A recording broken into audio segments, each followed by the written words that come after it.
ഇന്ന് ഈസിയും ടേസ്റ്റി ആയിട്ടുള്ള ഒരു ചമ്മന്തിയാണ് ഉണ്ടാക്കുന്നത്. കറിയൊന്നും ഇല്ലെങ്കിലും ഈ ഒരു ചമ്മന്തി മാത്രം മതി ചോറുണ്ണാൻ. അതിനായി ഒരു പാൻ അടുപ്പിൽ വെച്ച് 1 ടേബിൾ സ്പൂൺ വെളിച്ചെണ്ണ ഒഴിക്കാം.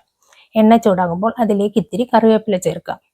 ഇനി 3-4 ചെറിയുള്ളി അരിഞ്ഞത് ചേർത്ത് മൂപ്പിക്കാം. ഉള്ളി മൂത്ത് കഴിയുമ്പോൾ അതിലേക്ക് ഒരു പച്ചമുളക് അരിഞ്ഞതും 3 തക്കാളി ചെറുതായി അരിഞ്ഞത് ചേർക്കാം. ഇനി ഇത് അടച്ചു വെച്ച് തക്കാളി നല്ലതുപോലെ ഒന്ന് വേവിക്കാം.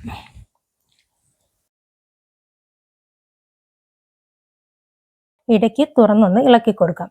തക്കാളി നല്ലതുപോലെ വഴണ്ടു കഴിഞ്ഞാൽ ഇതിലേക്ക് ആവശ്യത്തിന് ഉപ്പും 1 ടീസ്പൂൺ മുളക് പൊടിയും ചേർക്കാം.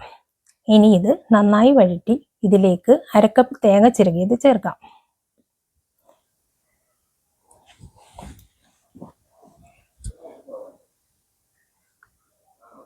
ഇനി ഇത് നന്നായി മിക്സ് ചെയ്ത് അല്പസമയം വഴറ്റാം.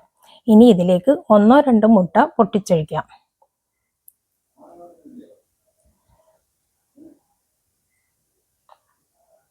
ഇനി ഇത് നന്നായി ചിക്കി മിക്സ് ചെയ്തെടുക്കാം.